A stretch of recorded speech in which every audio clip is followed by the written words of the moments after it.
little interplay in there, and what's in it for me so I can get my promotion. Versus a military person, they're on. Okay, I see what you're saying. Yeah, I'm sorry. The main reason for that is I'm going to send you guys an electronic copy of this presentation. All right?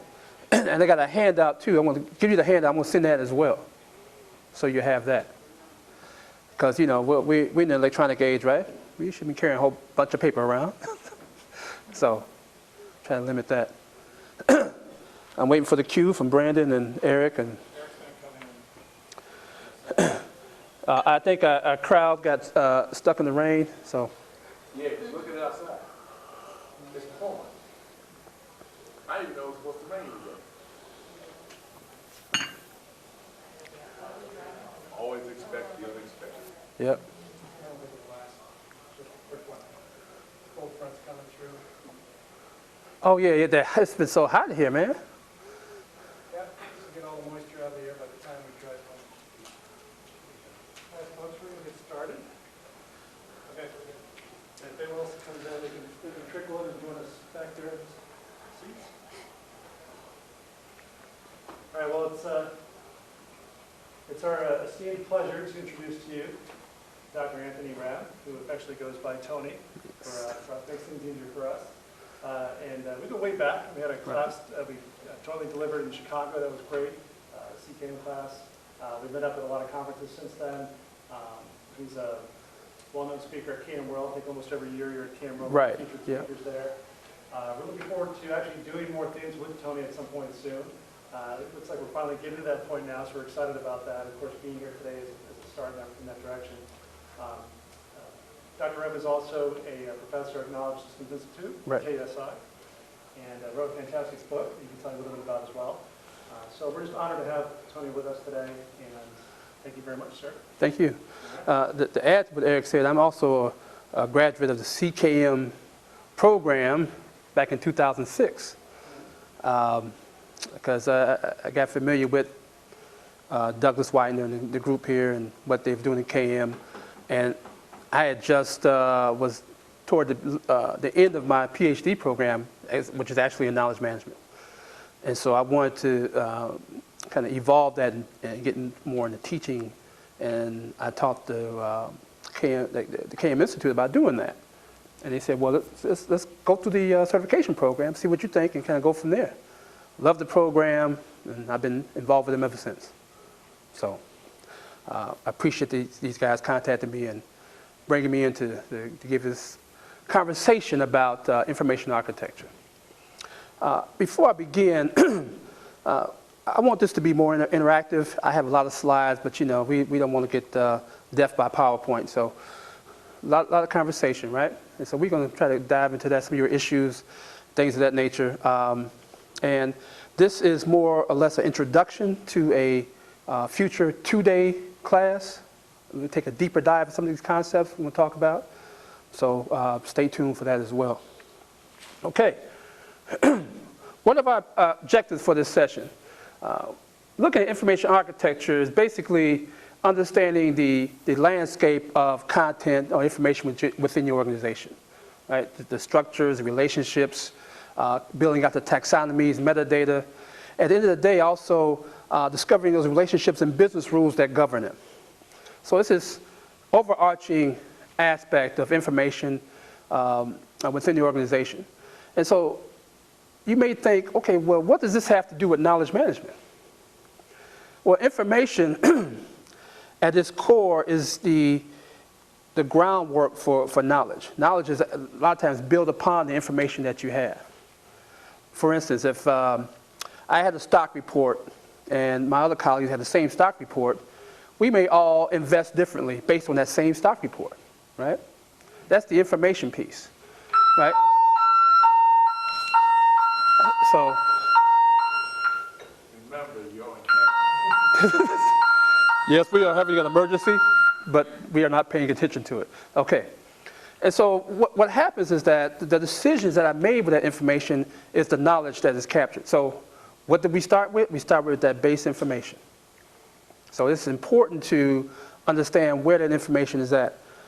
Also, when we capture knowledge, it changes, right? From tacit, what's in our head, to explicit, what's written down. So where are we going to store that explicit knowledge? Those standard operating procedures, those lessons learned, that also becomes content or information. That is also lumped in here.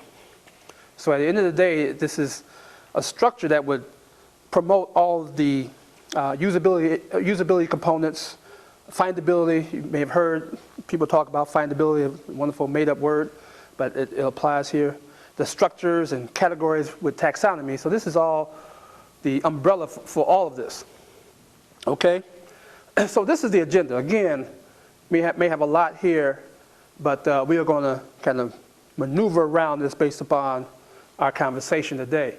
Talk a bit about information architecture itself, the role of the information architect, constructing the information architecture, right? We have quite a few areas here to dive into. Again, in that larger course, we get an actual hands-on feel for doing that. We'll talk about governance, which is very important. And then some of the technical aspects of, okay, yeah, the what's in it for me, the so what piece of this, how the data and architecture relates. If you guys had a chance to sit in on Gil's session with business architecture and KM, it shows up in here. That's that connection piece, right? Of course, IA influences search and the user experience, which we would talk about a little bit more too. And I have 3 case studies of organizations that I worked at and actually performed some of these similar duties. And I have a little example to show you some current stuff I'm doing. Try to give it a little more realism, right? So what is information architecture? Again, this is the academic definition, art and science of labeling information, right? So all those pieces of what we're calling our content, right? That ends up in our content repositories, knowledge bases, intranets, and all the systems that we interact with. And of course, it deals with the rules that governs it. Because every time you construct your architecture and the information model that is associated with it, you build connections between the content. Again, that content is governed by certain rules. I love this picture, right? Because people ask me, what is information architecture? And I found this on the internet because I look for images a lot that can convey concepts. And it's all about connecting the people to the content, right? Got this classification. We talked about taxonomies, right? Categorizations and relationships, labeling and tagging. That's the metadata, right? That dives into this and gets it more meaning. Then that all lends itself to navigation on our sites. Because some people are going to search, some people are going to navigate, some people do both. So that's navigation. And then at the end of the day, what did we talk about before we started? It's finding stuff. Again, we were speaking earlier about the situations about finding content, and that's very pertinent to your job. And I had a situation I was explaining earlier about at the Surface Deployment Distribution Command. The colonel said, well, look, Tony, I need to be able to find what I'm looking for, find it quickly, right, and know that I found it. And so if we can accomplish that, and to Leon's point earlier, this colonel was actually retiring soon, within the year. So he wanted this win before he left. So after, my job was to make sure that happened. So we were successful in doing that. So he was able to, I guess, leave on a very positive note as far as one of his accomplishments coming to the base. So it connects the people to the content, right? Another look at this from a different view. We have users, we have content, we have context. What is this content about? The context within the content is demonstrated through your metadata, through the business rules, and things of that nature. Here, the context, it really talks about the business model, that connection between the business architecture and the information architecture, the values, the culture. Right? So the context of it shows up in your taxonomy, in your labeling. What are you calling this thing? right? Because you may call it one thing in your in one area of the business and may call it something else in some other area. And it's able to come together and actually reconcile on a overarching name, but you may have some synonyms that connect to it. And so that context is built within the information architecture. Okay, so stop here for a second. What are you guys' experience with information architecture? Are you guys deeply involved in it? Are you interested in trying to see how you can bring it to your organization? Or do you have any issues with information architecture right now? Or what is the driving force in your understanding of information architecture and what it can do for your organization? Anybody want to tackle that? I know very little about it. I don't have a technical background at all. I am a data governance manager, and working on the business side, that data governance function is now moving back into IT, which is going through a major reorg. And information architecture is now a main focus, which wasn't there before. Right. And so what I need to understand is, what is information architecture? What are they going to be doing that I can then contribute to from the business side, from a data governance perspective in general, but also from a KM perspective, because I'm also part of the KM group. Well, that's fantastic. What's your name? Mark. Mark makes an interesting point, because information architecture is driven by the business.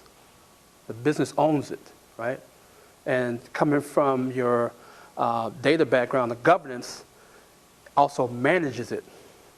Now, the technical people will enable it, but you, from a business perspective, have to drive it. You have to have an understanding of how the business works, what's the categories that you work with, how they relate, and your business SMEs will be the strong contributors to understanding and building that knowledge architecture, information architecture for your organization. So you definitely stay an integral part of that discussion, because without your input, it's really useless. So they have to go by what the business and how the business works. So that's the main thing, and that's the cool thing about the information architecture piece, because everybody wants to lump it right into the data area. But the technical area, and say, oh, this is part of the overarching computer section over here. We have to deal with it on our terms. However, although the information architecture lives at the enterprise level, it's the one piece that is really driven by the business, because it goes from top down. All the rules we talked about, I mentioned earlier, the governance, manage all that top down. We'll see that. We'll talk a little bit more about that. But that's I'm glad you talked about that. Anybody else? In my organization, we're in desperate need of information architecture. We have 5 different directorates, and at times they function like mini communities of their own instead of smaller communities of the whole. Right. And something information architecture can bring to our organization is help unify the different directories and help them to speak the same language, so to speak. Oh yeah, you're right. That's a great point, because it drives consistency across those directorates, and that is one of the major reasons to bring in that holistic information architecture approach. It's at the 20,000-foot view, right? Instead of one silo here, one silo here, one silo here. Everybody's singing from the same book, but you may do some nuances based upon the mission and the vision of your area, but you are singing from the same tune. So that is very important to bring that information architecture to play. Anybody else? Okay, now that we can understand a little bit more about the information architecture from a holistic point of view, let's talk about who's going to actually help us do that. The information architect, which sometimes is called the knowledge architect. I like to say the knowledge architect because I'm going to focus more on knowledge management, but overarching is the information architect. And there's a drive now to bring in more information architects to tackle the problems that you guys are seeing. So at the end of the day, what I have listed here is basically what the information architect really focuses on. because this is an area that is loosely defined as far as a role. And so you really have to focus on what the architect is going to be doing. Investigate requirements for the customers. It's more sound like a business analyst, right? Understands underlying content structure. Right? It's more of a data person that can model and understand relationships, and gathering the business rules to govern that structure. You know, anybody with some data governance background, bring it up a little higher level of elevation, of abstraction, you bring the rules up and cover a piece of content instead of data elements. Also, create structures that promote finding and reusing. Okay, one of the things that we do, if we find something, we need to be able to use it. So what does that mean? When we find it, it has to be something that is relevant, up to date. We can be a trusted source. So there's things involved in making sure that happens. And Zach's presentation about taxonomies, he talked about not only the understanding the content from the metadata categories, but all the metadata values. And one of the things we talk about is the data last reviewed, date created, so you can see how long this piece of content has been out there. Governance will play a factor in reviewing and making sure that content is kept up to date. So that's a key piece of understanding the structures. An authoring environment that accommodates both preferences of authors and needs of business compliance with standards. Okay, how many of you guys on SharePoint? Everybody on SharePoint. Okay, except for you. So we need to have standards around how we put content together. You may have different types of content. Maybe it's a lessons learned or standard operating procedure. Maybe it's some policy somewhere. Whatever that is, we have standards around doing that. So everybody, when you look at a certain type of content, it has an expectation of how it should look and feel, and the information or metadata that describes it. And so having that consistent authoring environment to move your content into the repository or intranet or wherever it's at plays a key role in being able to find it and understand that it's there. Right? Also, develop standards for content assembly and multiple media. And that meets customers and business requirements and style sheets. It's all around the look and feel, the structure, things of that of your content. And that's based on the type of content you're looking at. So at the end of the day, the focus of the information architect is not on IT problems, right? So it's not an IT deal, but it's the users, the information, and the business. So I was talking about before, the business drives this. Okay, IT, you cannot let IT drive this because it'll be other issues. Okay, if they drive it, you'll come up with a structure, a taxonomy, at the end of the day, a navigation scheme that, we'll talk about it a little bit, that it takes someone with a master's degree to figure out.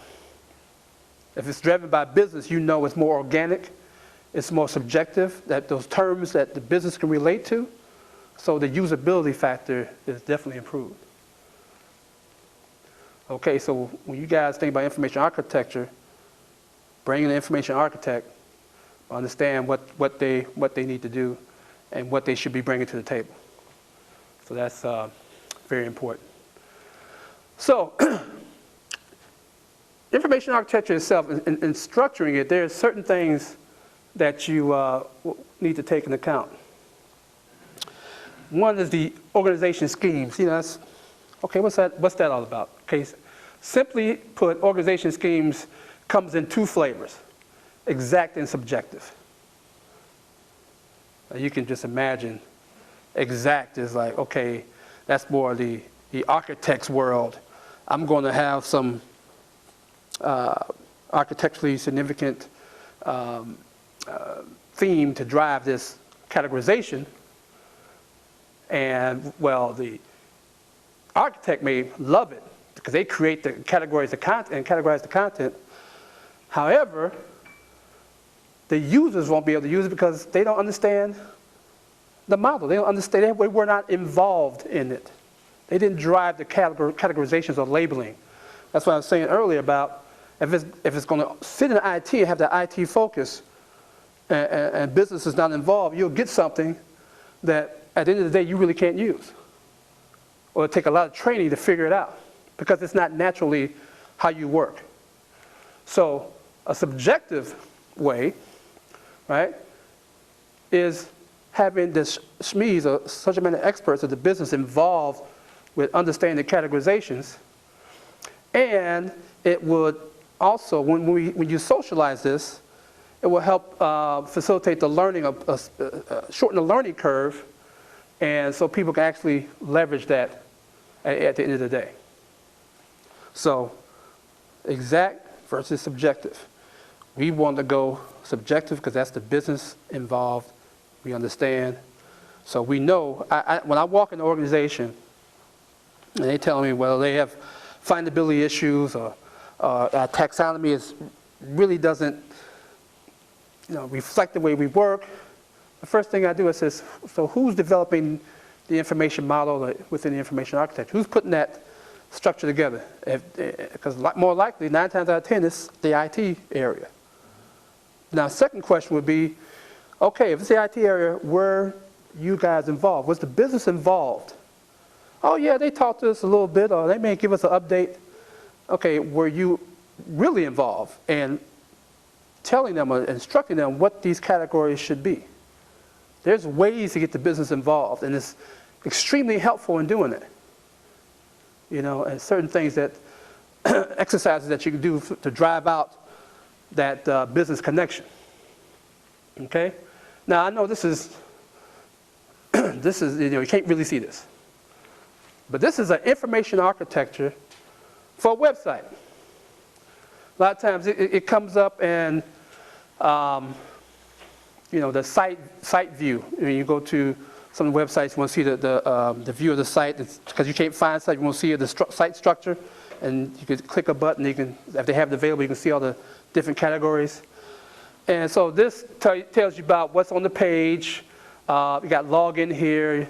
They got some payroll information here. So it actually tells you what content is on the page, how it's connected, different areas of the business are labeled. So that's the big picture view of that particular website and its focus, and from a content perspective, where everything sits.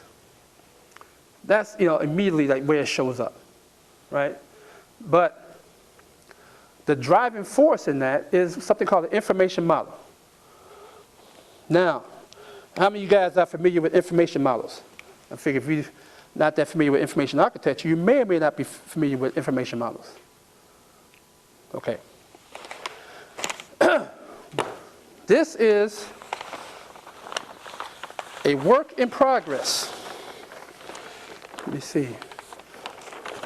Of an information model of an enterprise that I'm working on. Work in progress. Now, you can imagine some of the pain that I'm going through because I'm actually doing this in Visio. So when it became too crazy for Visio, I started to plot it. So what I would do, periodically I would plot it, and so I can, make changes. However, as the quote-unquote knowledge architect, do I do this in a vacuum? Do I go and just put this together how I think it should be put together? Nope. We've actually had workshops, several workshops with the business SMEs in all these different domains, all these different areas to help me drive out the content. Then, once I got the model to a place where I can plot it like this, I said, well, hey, we're going to have an open house. So you guys sign up over the next few days, pick a time, an hour, come in and visit the model. Say hello, talk to it, tell me what's wrong, tell me what I missed. And they were amazing because we talk about this, and you may think, oh, this is so technical, and all these relationships and content and domains and all this stuff. Once they heard of how I was doing it, and it was relating back to what they were telling me in previous meetings, and to see it laid out, I said, oh, now I really see my content. Now I see where it's related to. They started to really dive in, and some were drawing relationships to other domains or other content types. They were telling me about rules. Oh, you forgot this. Oh, how about that? I was like, yeah. Isn't it like a data dictionary? At the end of the day, everything on here has to be defined. Right, like a data dictionary, you have rules. Basically, there's 5 rules for standardization, but basically most businesses just have 3, and it shows relationships throughout. This is my database, you know why.